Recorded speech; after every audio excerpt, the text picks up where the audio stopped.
Harry Potter survived, but survival is not the same as being okay. This story is usually told as magic, adventure, and destiny. But underneath that surface is a story about trauma. A child raised without love, without safety, without choice. What if Harry Potter was never meant to be a children's story? What if it was always a psychological one? Tonight, we're going to retell this story not through spells and wands, but through the human mind. Because before Harry was a hero, he was a neglected child. Harry Potter doesn't grow up in poverty. He grows up in neglect. For 11 years, he sleeps in a cupboard under the stairs, not as punishment, as normal. Psychology calls this chronic emotional neglect. There is no single traumatic moment, just thousands of small messages saying, "You don't matter." Children raised like this often become quiet, self-reliant, invisible. Harry learns early that asking for help changes nothing, so he stops asking. Here's what's unsettling. Harry rarely questions how he's treated. That isn't strength, that's conditioning. When neglect is consistent, the brain adapts by saying, "This is just life." That belief becomes dangerous because it teaches a child that suffering is normal and comfort is optional. This is why Harry doesn't demand better friends, better mentors, or better protection. He accepts whatever he's given, even love. When Harry receives his Hogwarts letter, we call it freedom. Psychologically, it's escape. For trauma survivors, escape feels like healing, but it isn't the same thing. At Hogwarts, Harry's pain suddenly has meaning. He's special. His suffering matters. His past explains his future. This is comforting, but it also traps him, because when pain becomes purpose, healing stops. One of the strangest things about Harry Potter is how easily he accepts danger. Forbidden corridors, deadly tournaments, dark forests. Harry doesn't hesitate. Psychology explains this clearly. When a child grows up without safety, danger stops feeling unusual. Fear becomes familiar. Harry was never taught what safety feels like, so risk feels normal. That's not courage. That's adaptation.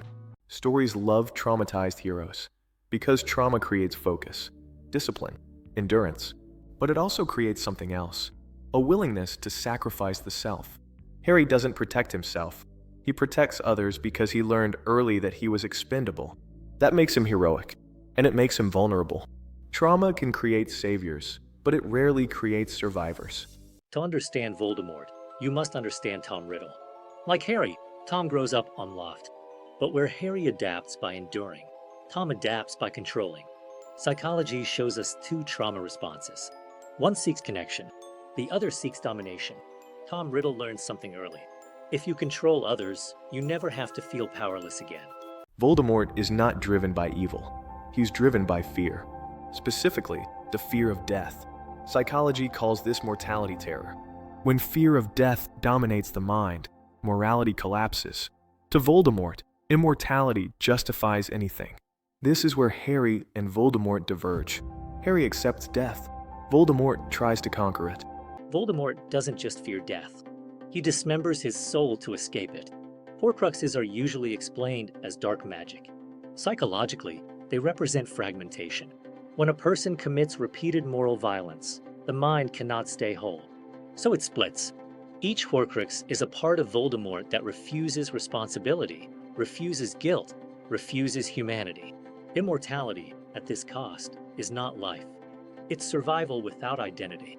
Severus Snape is often called a hero, but psychologically, he is something far more tragic. Snape confuses love with fixation. His entire identity freezes around one loss. He does not move forward. He does not heal. He preserves pain and calls it loyalty. Snape's sacrifice is real, but it is not healthy. It is devotion without freedom. The final difference between Harry and Voldemort is not power. It's acceptance. Harry walks toward death willingly, not because he wants to die, but because he no longer lets fear control him. Psychologically, this is integration. Harry accepts every part of himself: pain, fear, love, loss. Voldemort never does, and that is why he loses. Harry Potter was never about magic. It was about how trauma shapes choices, about what fear does to the human mind, and about the quiet power of accepting what we cannot control.